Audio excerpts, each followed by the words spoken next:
are so pretty, pretty, pretty, pretty. Baby girl, you are so pretty, pretty, pretty, pretty. Females made you just to trick me, trick me, trick me, trick me. 'Cause baby girl, you are so easily pretty. The only reason that I can do tonight is 'cause I know you were invited. The only reason that this dress is can tight is 'cause I thought that you would like it. I'm only gone for this. Our guest today, I'm so happy that she made it. I've met her recently, and what she's doing has been making such a big change, especially for young women. And we're going to dive into that very, very soon. This is a police officer, and her name is Jill Lees. And I would love to welcome you to my podcast. Jill, thank you so much for coming here. Thank you so much. How are you doing today? I'm great. Thank you so much, Jessica, for having me on your podcast. I am so honored. Thank you so much. And I know that you just had a wonderful morning. You were doing something that I support a lot, that I love doing too.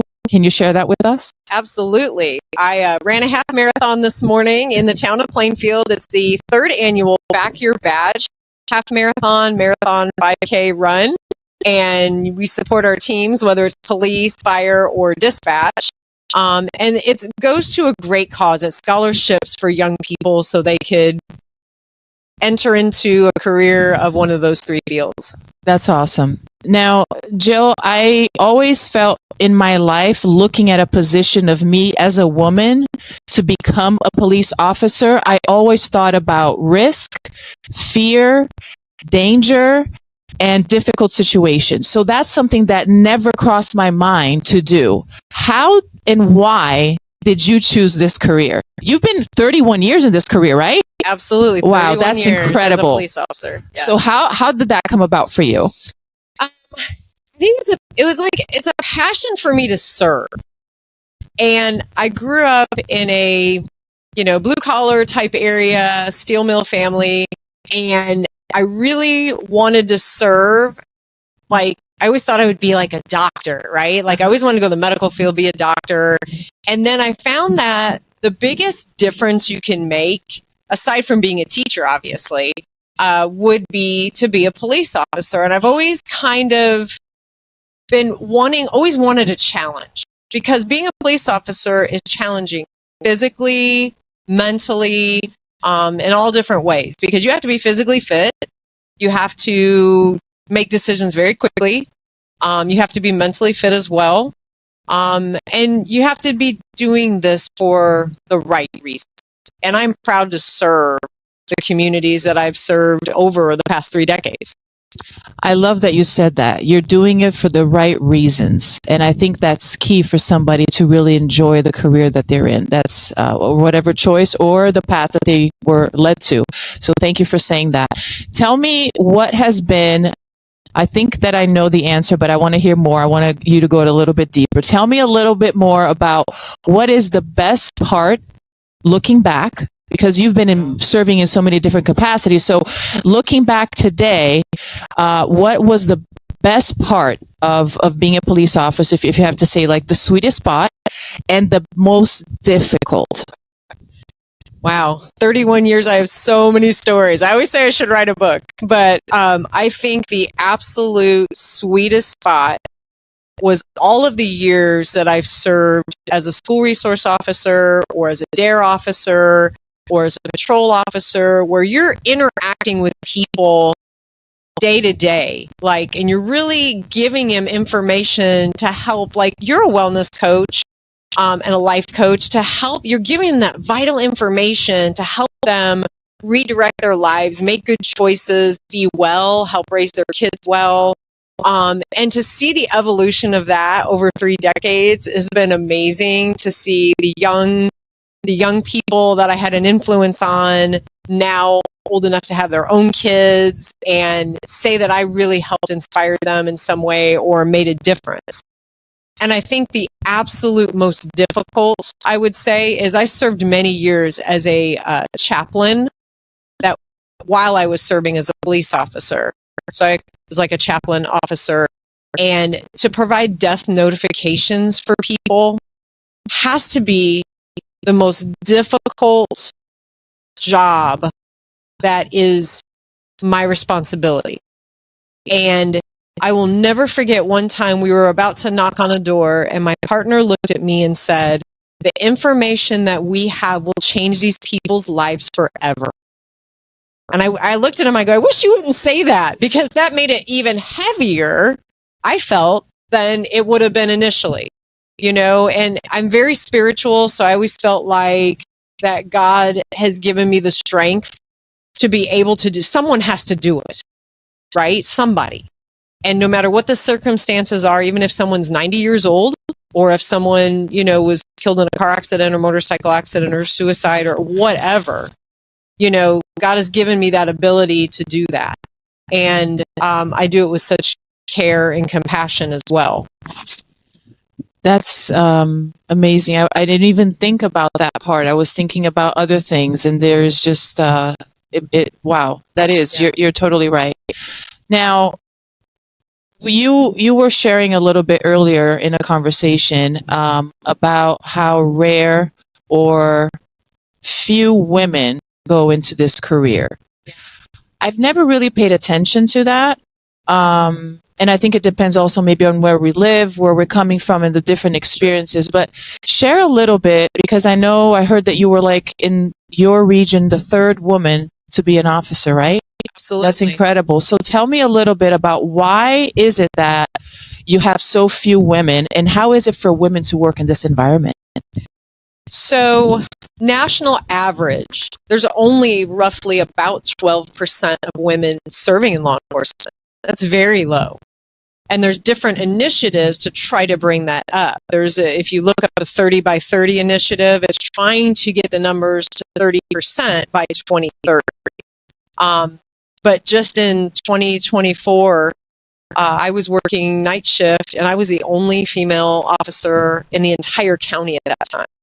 So I sometimes helped other agencies when they had situations that required a female's assistance. So sometimes we feel like we've gone so far, and sometimes it kind of feels like it slides back some. And so that's where I'm always such an advocate of getting in this profession, because I feel that more women, should step up to serve. I feel women make great police officers. We're very natural at communication, de-escalation, in more ways of, it's not as difficult for us to do those things. And obviously I was always in the schools a lot. So, we're more nurturing and good with the little kids and the big kids. And it's very difficult because through my decades, I've always felt like, and through universities I've graduated with, I still do a backpacks to briefcases program where I help senior college students at IU Indy at the O'Neill School kind of get their feet going and get into the career they want. Many of them are public safety, studying that area. And, I feel like there's apprehension. And I always say, you have to set that aside. I try to empower women to say, you can do this. And I try to use myself as an example. I couldn't do one push-up before I went to the police academy. But guess what? How bad do you want it? And I've come up with this new motto. This is my new thing. I was reading something the other day, and it just jumped off the page at me. It said, winners find a way. And I'm like, if you want this job bad enough, you will do 30 push-ups. You'll just do it. And that's what I did. I remember getting up and working hard and grinding every day. And it's about the process. And many people are not patient to see the results, right? Absolutely. That's the point. That's the point. So I always tell women, you can do it. And here's how you do it, and show you how to do it. I used to run with the police academy. I would go out and run with them. If I'm running right alongside you and I'm 25 years older than you, at least, if not more, depending on what year it was, if the old chief can do it, you can do it. Or the old captain, or the old, I've served many ranks in my career. And I try to show women, mentoring women. You know how important mentoring is. Totally. So important. So give me a couple of things that and how you do empower women in this sense. Give our audience here a few little things that you found that made a biggest impact in helping them to have that mind shift and that understanding. Sure. And I think in recent years, I now serve as a school resource officer in Hendricks County. and I became an assistant coach for Girls on the Run. Have you ever heard of the Girls on the Run program? I've heard, but I'm not familiar with how it works. It is for 3rd through 5th grade girls, and you have 2 practices a week with them, and it culminates into a 5K, which empowers them. And we tell these girls, That's you incredible. can do hard things. At a young age, we're telling girls, you can do hard things. Oh my gosh. And it comes with a wonderful curriculum where your self-talk is positive. It's probably all the cool stuff that you teach adults or people Right. in your job. But it's key to learn that at a young age, because then they're going to Yes. use that forever. Oh my gosh, that is so beautiful. Girls, as they turn into teens, they really sometimes hold that negative self-talk. Totally. I have 2 girls. I know. Oh, I raised a boy. I got lucky. I got 2 boys and 2 girls. Oh, wow. Yeah. So, if you're holding that negative self-talk, you don't have somebody behind you pushing you, showing you, Yeah. mentoring you. That is so key. And I don't think that we're doing this enough. You're right. So with all the coaches there, it made me really happy that, the coaches said, well, you're one of the fan favorites from last season. Or the girls saying, will you be my running buddy for the 5K? I'm like, where's your mom at? Won't she feel sad? And she's like, no, I want you to do it. Oh my gosh. So that's just one way that I can think of recently. And then the second way is I was a women's self-defense trainer, instructor before, and a detective and I from my previous agency, the Plainfield Police Department, we come together to create our own program called Safety First Women's Self-Defense. And so we're doing public classes, we're doing classes for different businesses locally, but our big initiative is try to make our way around Hendricks County to teach all of the seniors, girls, or as many as we can reach that are interested, how to empower themselves, stay out of risky situations, but be able to defend themselves upon an attack before they go off to college or into the workplace. And I'm so proud of this initiative, and I'm so proud of the support I've received from my own agency, but also working side by side with one of my former coworkers at my old agency has been amazing. It's really truly been empowering, and to watch just from the start of class to the end of class, how we empower these girls to be able to stand taller, to be able to tell people, back off, stay back. How important is that? Yeah. Oh my gosh. I can't, there's no words to describe. I was so thrilled to hear, that you're part of this movement. And I really hope that it goes far, like really far, because it's not just here in the United States, it's everywhere. Absolutely. That is needed worldwide. So I've spoken to women, around different, continents already in this podcast, and I've met some of them, and the women who are involved in empowerment, all of this comes together with absolutely of how we need that. We absolutely need it. And especially the children, because that's the future. And that's the best time of your life to learn that, because you're not fixing something later on. You know what I'm saying? You're just giving that seed right now, and then that's just going to make them so much more successful, healthy, and safe. So I'm loving it. Share with us. I really wanted to actually for you to show me, like, even something physical, if you may, but something that you teach these girls of how to defend themselves. Like you just said something verbal, but I want to see, I want to hear. Right. Share a little bit more, because I want people to see what you're doing, so they can come and follow you, and maybe they can be aware of that. And me as a mother, yes, I know a little bit about that, but it doesn't even come close to the things that you're doing and that you know. Right. So it's very important to mothers and women, or women who want to have kids, to know these things. You know what I'm saying? So share a little bit more. Dig in deeper with me, please. Absolutely. To start off with, though, situational awareness is so important. When you talk about mothers and kids, it's not just teaching your kids how to be safe, but just think about when moms are out shopping, how distracted they can be because there's children with them. So moms being situationally aware of protecting their children. And I know moms are good mama bears, right? And they're going to protect their kids at all costs. But to be aware of what's going on around you is so vital when you're loading groceries and loading kids in car seats and locking doors. So that just kind of sprung into my head when you started with that. But what the biggest thing is, we talk about all this situational awareness with girls, but then we go further and tell them all of the weapons that they have on their body. Okay, number one weapon being that voice. Because if you start using a very strong, firm voice, people are going to turn around and look. But then using your fists, your elbows, your knees, your feet, your forearms, or your head, all the different weapons that you have on your body, and then we show them where are the vulnerable areas on someone else. Interesting. And that is so important. So then we bring that all together: how to punch, how to elbow, knee, knee to the groin, hammer fist. And I really like the hammer fist because, what's most likely to happen when you're walking down a sidewalk? Someone grab your arm.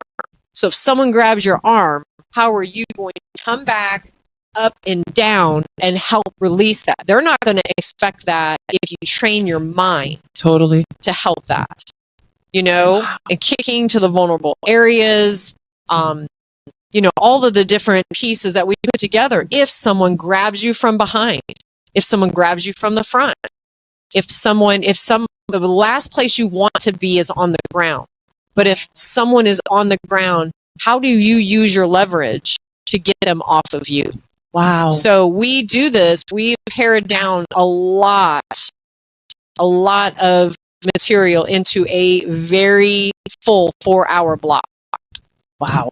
So that's just a good snapshot of, if I'm going to punch you, where would be the best place to be? Putting all the pieces together. Right.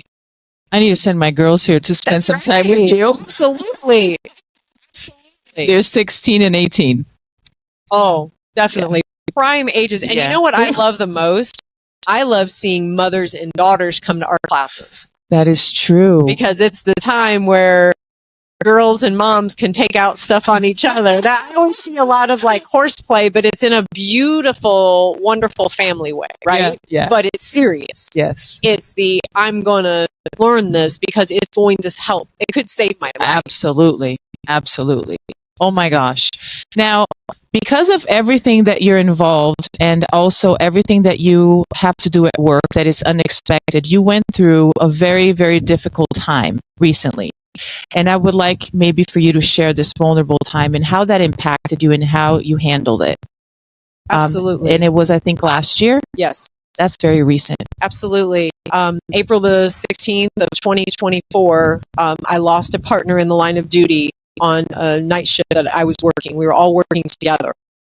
And he was electrocuted, responding to a crash, responding to help someone that crashed into the pole and had also been electrocuted and got too close. And his name was Deputy Fred Fizzler, left behind a wife and 2 young children. And I was in another part of the county at the time, and it just took the air out of my lungs when I heard that he was hurt, right? And not knowing what had happened.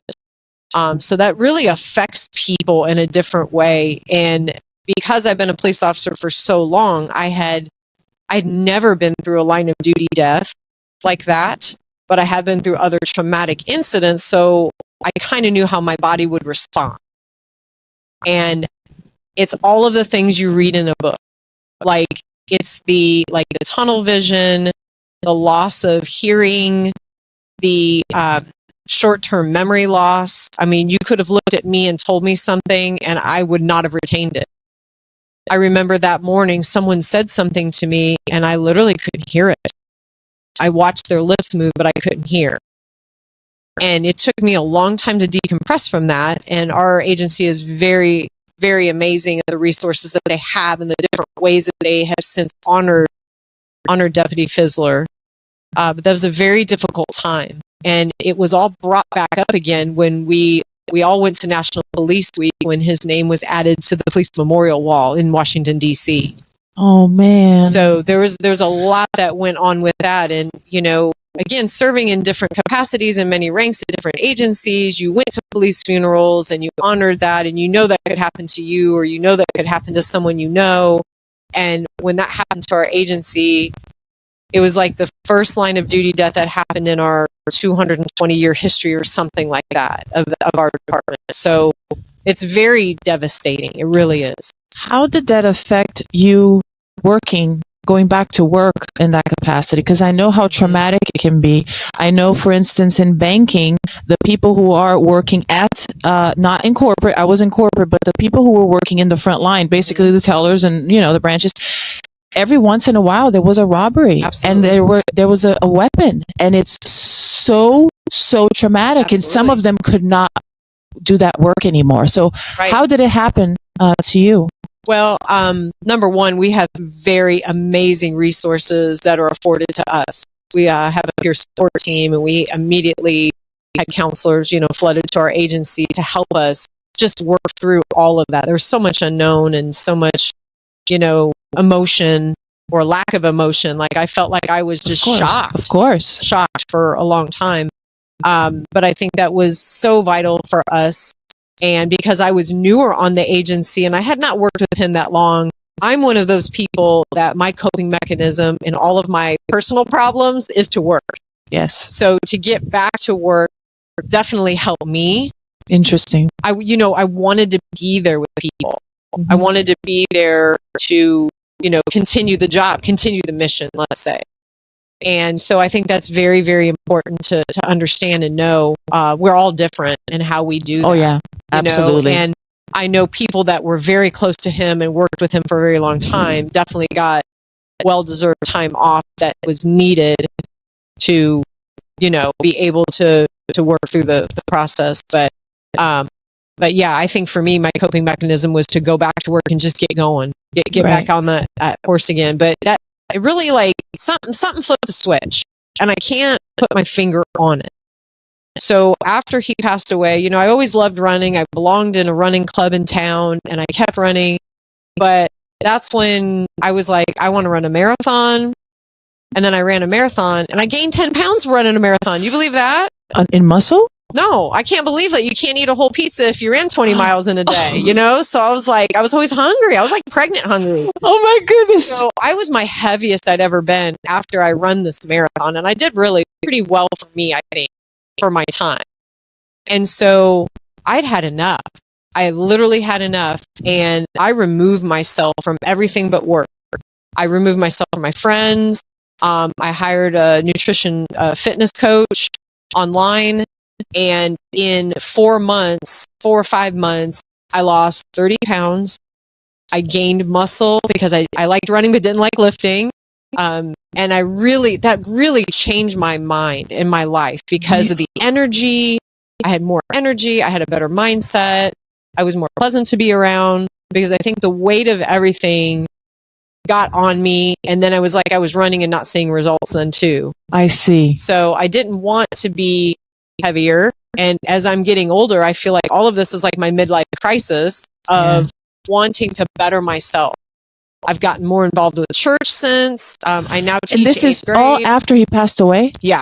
This has been since December 1st Wow. of last December. So it's been almost a year. Yeah. And it's amazing how many people are like, oh my gosh, like I'm totally different. Like how I look and kind of like my mindset, because I feel like the longer I stay in this job, the more I need to keep up. Like I have to keep up. I'm not going to let women problems like menopause or weight gain or different things slow me down. Oh my gosh, I love that. Or just say, oh, well, that's what life's about. Settling. I have a totally different outlook on life. I feel like I pray more. I'm involved with church more. I went back to being a catechist at my church when I was one when my son was growing up. And I just felt like I wasn't as connected with church anymore. I go to church every week, but you just go to check the box. Right. So there's been a lot of positive changes in my life and people have noticed. I'm sure. I've had more people in the past couple of months than ever look at me and say, you're living your best life. Someone said that to me this morning before the race. They said, I see you on social media. You're living your best life. And that there is no better feeling than that. No, there isn't. No, it means I'm doing something right. Oh, yeah. I'm not a miserable, like I need to retire. I don't know what to do. I always say I don't know what I want to be when I grow up, but I'm on the right path. Mm-hmm. I'm reading. I feel like you need to keep reading these books and do what they say. So what was the key for you to completely change that mindset in your physical body and work and improve with your spiritual life, everything like that? Was it the key the moment that you felt you gained the weight and that was the thing that moved you, or was it the part of the grief?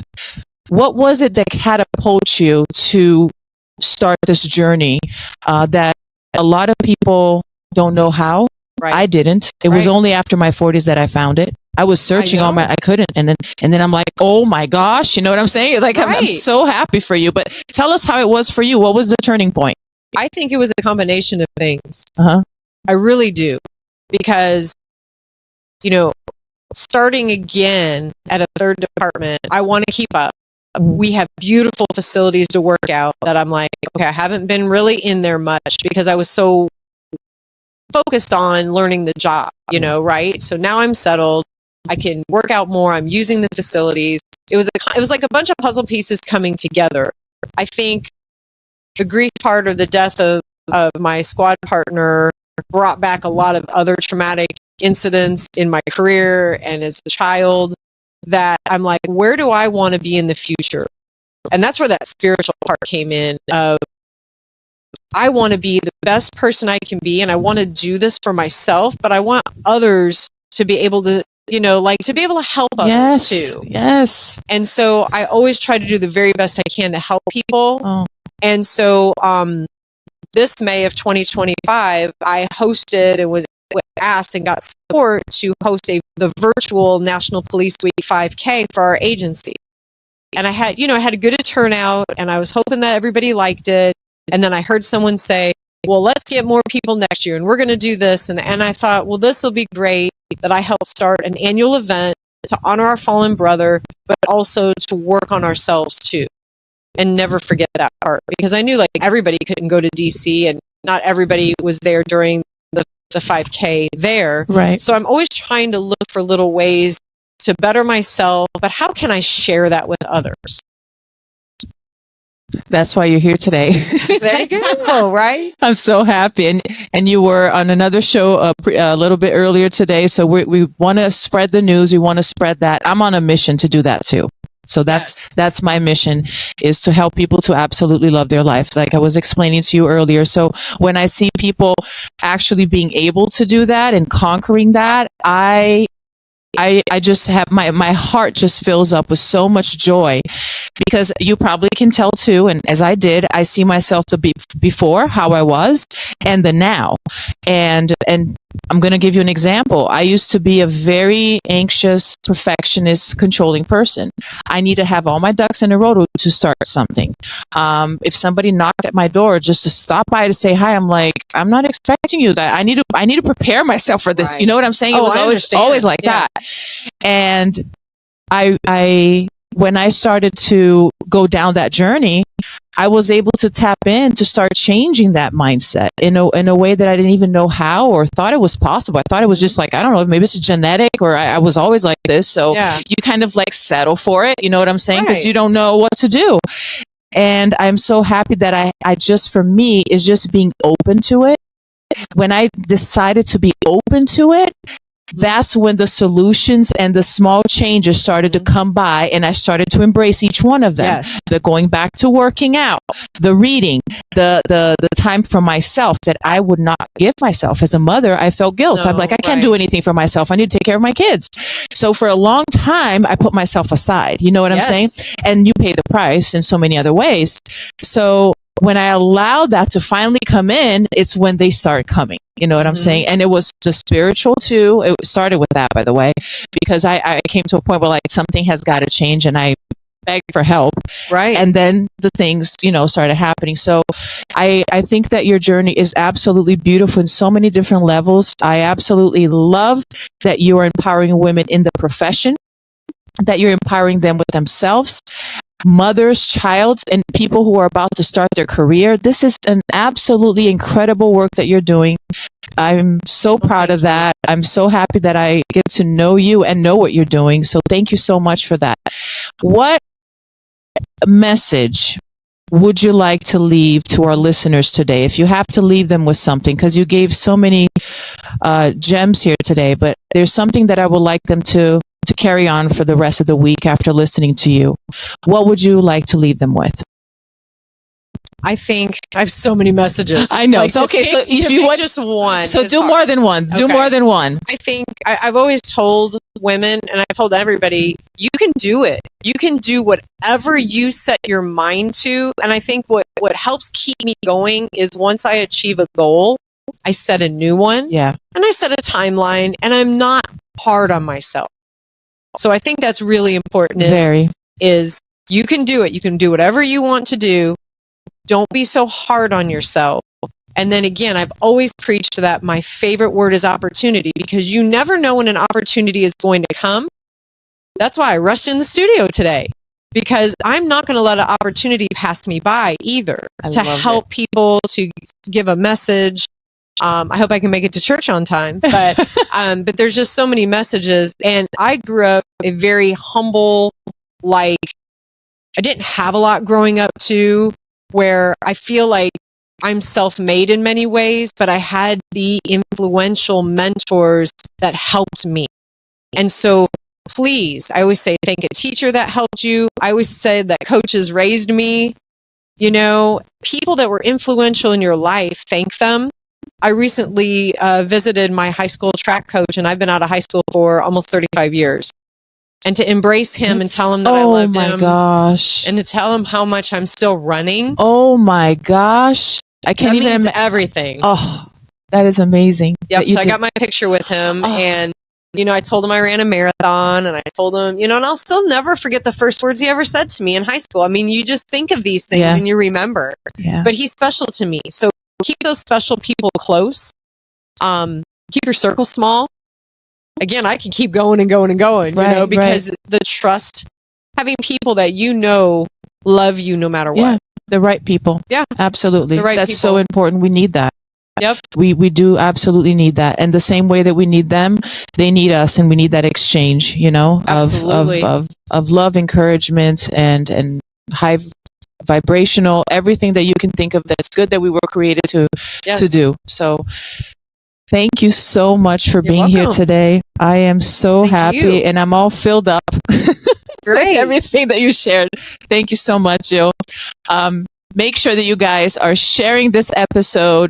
There's a lot going on in this country that is positive, and we have so many things that we can do just by sharing, by talking, encouraging, and showing love, and thanking the people who were able to be there for you. So subscribe to the channel, share this, and I'll see you on the next episode. This is Jessica Javens, and this is Jessica Javens Talk.